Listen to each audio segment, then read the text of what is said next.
নমস্কার বন্ধুরা, আজকে আমি আপনাদের জন্য একটি রেসিপি বানাবো। নিরামিষ রেসিপি, পোস্ত বাটা দিয়ে আর অনেক রকম সবজি দিয়ে নিরামিষ শুকনো শুকনো তরকারি, খুবই সুন্দর। তো এর জন্য আমি মূলা নিয়েছি আর আলু, একটি মূলা, একটি আলু, একটি গাজর, তারপর ছোট একটি বেগুন, এই যে বেগুন নিয়েছি ছোট একটি, তারপর পটল, 4টি পটল, তারপর ক্যাপসিকাম নিয়েছি একটি, তারপর বিনস নিয়েছি।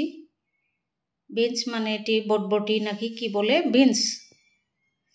তো এটি দিয়ে আমি পোস্ত বাটা দিয়ে রান্না করব। তো চলুন দেখে নেবেন বন্ধুরা। প্রথমে আমি 2 চামচ সাদা তেলের মধ্যে এই বেগুনটি ভেজে নিচ্ছি। অল্প ভেজে আমি আলাদা করে রেখে দেব, তারপর সবজির মধ্যে মিক্স করব। এখন ফোড়নে দিয়ে দিচ্ছি 5 ফোড়ন, এই 2 চামচ তেলের মধ্যেই।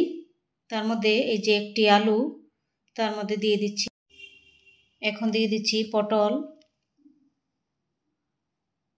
তারপর দিয়ে দিচ্ছি বটবটি মানে বিনস, লম্বা লম্বা যেটা বিনস বলে, এটা গ্রিন বিনস। এখন দিয়ে দিচ্ছি মূলা, এটি 10 মিনিট আমি এটি ঢেকে সেদ্ধ করে নেব, তার মধ্যে জল দেব না। এখন দিয়ে দিচ্ছি একটি গাজর, অল্প লম্বা সাইজ করে, বেশি পাতলা করে নিই, মোটামুটি মিডিয়াম সাইজ। এটি এখন খুব ভালো করে সাঁতলে নেব সবজিগুলো। সাঁতলানো হওয়ার পর এখন দিয়ে দিচ্ছি ক্যাপসিকাম। ক্যাপসিকাম দেওয়ার পর বেশি সাঁতলাবো না, ক্যাপসিকামটা বেশি সাঁতলালে ভালো লাগে না।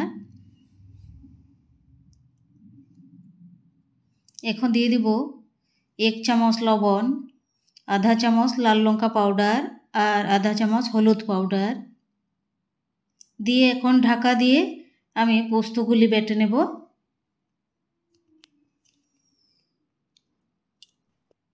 এখন আমি পোস্ত এই যে নিয়েছি বড় চামচ দিয়ে 1 চামচ, তার মধ্যে ছোট এক পিস আদা, তারপর একটি কাঁচা লঙ্কা দিয়ে আমি বেটে নেব পোস্তগুলো।